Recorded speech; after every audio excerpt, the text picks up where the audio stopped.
Dimitrija smo člani Slovenskega društva Transplant,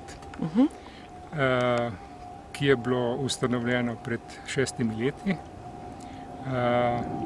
Je bilo namenjeno vsem transplantiranim oziroma transplantiranim bolnikom z notranjimi organi.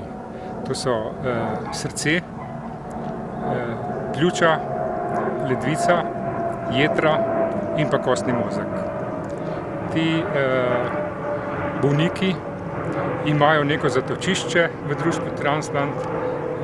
Mi se trudimo, da jim pomagamo, da pomagamo transplantiranim, da pomagamo že prej tistemu, ki je potreba, da se na transplantacijo pripravi, in pa seveda kasneje, da v bistvu ljudje, ko so presajeni, so prej bolni, imajo težave z gibanjem, imajo težave zaradi tega, ker jih muči bolezen.